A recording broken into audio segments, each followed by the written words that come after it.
오소서 성령님, 오늘은 성녀 스콜라스티카 기념일입니다. 스콜라스티카 성녀는 베네딕토 성인의 쌍둥이 동생이신데요. 베네딕토 성인의 수도원에서 10km 정도 떨어진 곳에 수녀원을 창설했습니다.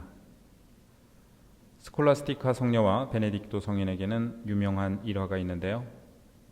두 분은 가끔 만나 영적인 담화를 나누셨는데 어느 날 스콜라스티카 성녀가 오빠와 밤새 대화 나누기를 청하며 가지 말라고 붙잡으셨습니다.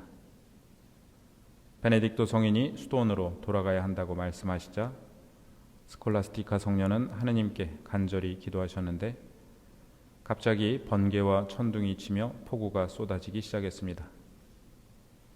베네딕토 성인과 동료들은 돌아갈 수 없었고 결국 온 밤을 함께 지내며 영적 생활에 대해 거룩한 대화를 나눌 수 있었습니다. 중고등부 학생들 피정 가면 밤새 잠 안 자고 떠들던데 아마 여기서 유래한 것 같아요. 사흘 뒤 베네딕토 성인이 방에서 하늘을 바라보고 서 있을 때 동생의 영혼이 육신을 떠나 비둘기 형상을 지니고 천상 앞들로 들어가는 것을 보셨습니다. 성인은 동생의 그렇게도 큰 영광을 바라보고 찬미의 송가를 불러 하느님께 감사드린 후 동생의 유해를 수도원으로 모셔오게 하여 자신을 위해 준비해 두었던 묘지에 안장하였습니다. 이 이야기는 성 대그레고리오 교황님의 대화집에 나오는데요. 성물도서에 나오기 때문에 더 유명해졌습니다. 그런데 스콜라스티카 성녀에 대해 알려진 것은 이 이야기 외에 그리 많지가 않습니다. 아쉽기는 하지만 이렇게 알려진 것이 적다는 사실 자체가 성녀의 겸손함과 소박함을 드러내주는 것 같습니다. 이 이야기 때문인지 스콜라스티카 성녀 기념일에는 비가 올 때가 많은데요. 오늘도 낮에 비가 조금 왔죠. 지난주까지는 제1독서에서 다윗에 대한 이야기를 들었는데 이번 주는 그의 아들 솔로몬에 대한 이야기를 듣고 있습니다.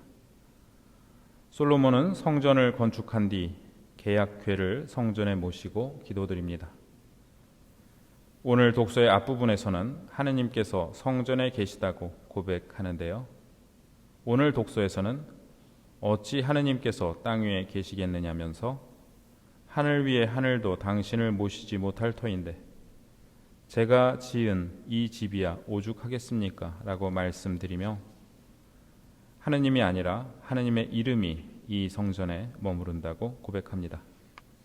그래서 성전을 향하여 드리는 기도를 하느님께서 들어주십사고 청하는데 그것은 하느님께서 성전에 계시기 때문이 아니라 당신 이름이 머무는 곳이기에 그 기도를 하늘에서 들어주시라고 간청합니다.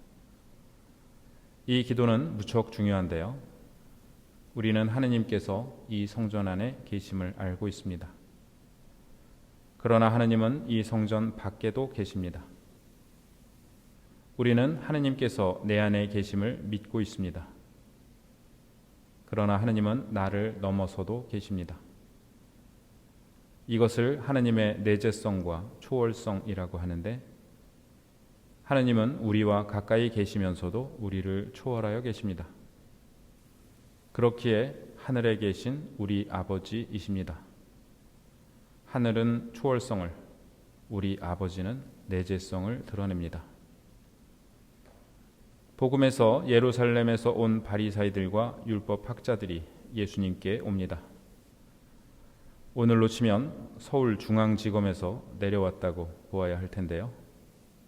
그들은 예수님의 제자들이 손을 씻지 않고 음식을 먹는 것을 보고 어째서 당신 제자들은 조상들의 전통을 따르지 않습니까? 라고 묻습니다. 오늘 복음에 앞서 6장에서는 예수님께서 5,000명을 먹이시는데요. 그들은 이 기적에 대해 흠을 잡기 위해 이 말을 했을 수도 있습니다. 외딴 곳에서 5,000명이 손 씻을 물을 구하기도 어려웠거니와 이스라엘은 물이 귀해서 식사 전에 일일이 손을 씻기란 어려운 일이었습니다. 율법은 사제들로 하여금 만남의 천막으로 들어갈 때나 봉헌 제물을 받아서 먹기 전에 먼저 씻으라고 말하지만 바리사이들은 모든 사람이 매 식사 전에 제사를 거행하듯 정결 예식을 해야 한다며 율법에 없는 규정을 만들어 내놓고는 왜 이 규정을 지키지 않느냐고 비난한 것입니다. 예수님께서는 이 백성이 입술로는 나를 공경하지만 그 마음은 내게서 멀리 떠나 있다. 그들은 사람의 규정을 교리로 가르치며 나를 헛되이 섬긴다 라고 이사야서를 인용하며 말씀하십니다.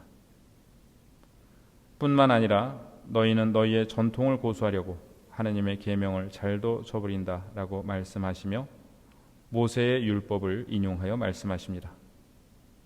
모세는 아버지와 어머니를 공경하여라 라고 말하였는데 너희는 누가 아버지나 어머니에게 제가 드릴 공양은 코르반 곧 하느님께 바치는 예물입니다 라고 말하면 된다고 한다. 이처럼 예수님께서는 율법과 예언서를 인용하시며 그들의 생각이 잘못되었음을 말씀하십니다. 제1독서에서 솔로몬은 성전을 지었지만 하느님을 그 안에 가두지 않았습니다. 오히려 하늘의 하늘조차 당신을 모시지 못합니다 라고 고백하면서 하느님의 초월적인 위엄 앞에 고개를 숙였습니다. 그러나 동시에 이곳을 향하여 드리는 기도를 하늘에서 들어주십사고 간청하며 우리 삶의 구체적인 장소 안에 머무시는 하느님의 자비를 믿었습니다. 반면 바리사이들은 하느님을 자신들이 만든 규정과 전통 안에 가두고 그 틀로 사람들을 재단하려 합니다. 하느님을 섬긴다고 하면서 정작 하느님께서 가장 원하시는 사랑과 자비는 뒷전으로 밀려난 것입니다. 초월과 내재의 신비가 아름답게 꽃피운 모습을 우리는 성녀 스콜라스티카에게서 봅니다. 베네딕토 성인이 수도 규칙이라는 전통과 법을 지키려 했을 때 성녀는 오직 하느님을 향한 간절한 사랑으로 그 법을 뛰어넘는 기적을 일으키셨습니다. 성대 그레고리오 교황님은 이 이야기를 전하며 더 많이 사랑한 사람이 더 많은 일을 할 수 있었다라고 말씀하십니다. 우리는 우리를 무한히 초월하시는 하느님을 감히 우리 아버지라 고백하며 오늘도 겸손되이 그러나 큰 사랑으로 하느님의 이름을 부릅니다. 하늘에 계신 우리 아버지,